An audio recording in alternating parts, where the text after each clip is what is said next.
Hello, and welcome back to Trip's Tales. Tonight, we're looking again at Island Walker, Episode 12, Dag's House. As the crew pulled up the dirt driveway that led up to a rusty shack covered in lobster traps, they knew something was wrong. Weeds overtook the lawn. Inside was dark. It felt empty. The door swung loosely on its hinges. Nora slunk out of her car, not saying a word, her pistol at the ready. Bjorn and Harold with their rifles. Eric slithered behind the car for protection. Nora, Bjorn, and Harold slowly approached the house, making sure not to make a single noise. "Are we there yet?" Bart blurted out, still as drunk as ever. He stumbled out of the car and giggled to himself. "How many shacks are we staying at on this trip, Eric?" Mortified, Eric hopped over the car and pinned Bart down. Bart resisted.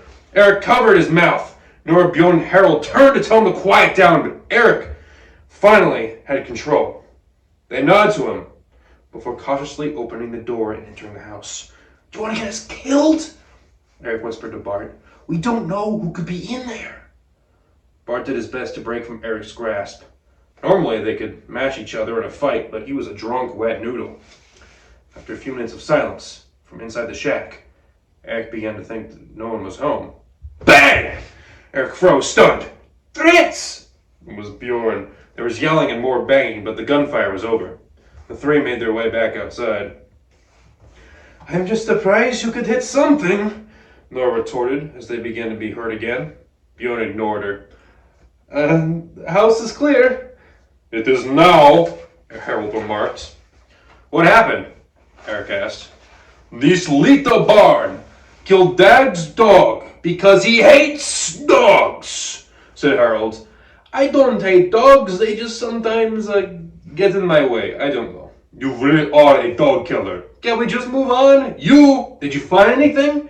Eric interjected and released Bart, who had drunkenly smacked him and plummeted to the ground. "Hey, look, a wonderful bed!" With that, Bart was out. "Come take a look," Bjorn invited and brought Eric inside. Harold and Nora followed after. "Why don't you stand guard outside?" Harold suggested. "Why don't you just wait in the car?" Nora shot back. "Or at least put the drunk man there. It'll look at least a little less suspicious." "Are you saying I'm being suspicious?" "I'm saying you might get us killed." "Who, me?" Eric and Bjorn tuned out the banter as they searched the house. Bjorn held his rifle close. They could have missed something. "What do you make of this, Bjorn?" "I'm not sure." Bjorn rubbed his fingers along some of the dust. "The shack, for the most part, is well kept. However, in the bedroom, chairs were knocked over and clothes were everywhere.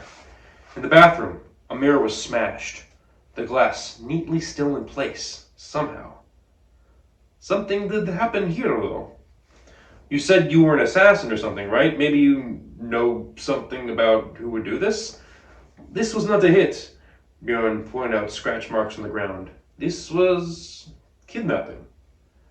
"Do you think someone else wants to know where Kraken is?" Bjorn shrugged. "Well, based on Harold and Nora's stories, Alf wasn't very subtle.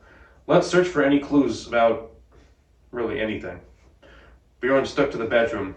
Eric looked at the drawers and made his way to the kitchen. "Maybe there are knives missing or something?" No cutlery had been misplaced. Things were a bit disorderly, but nothing out of the ordinary for a bachelor pad. Eric's search led him to a nearby bookshelf. There were books on fishing, cooking, history, and he landed on one of the complete works of Shakespeare. It seemed a bit out of place, so he picked it up and set it down on the wooden counter. He tried to open it, but there were no pages. This was a box, a false book! Excited, Eric poured through the material inside. There were letters to Eleanor and a couple $1,000s in cash. Whoever found this man did not discover his money.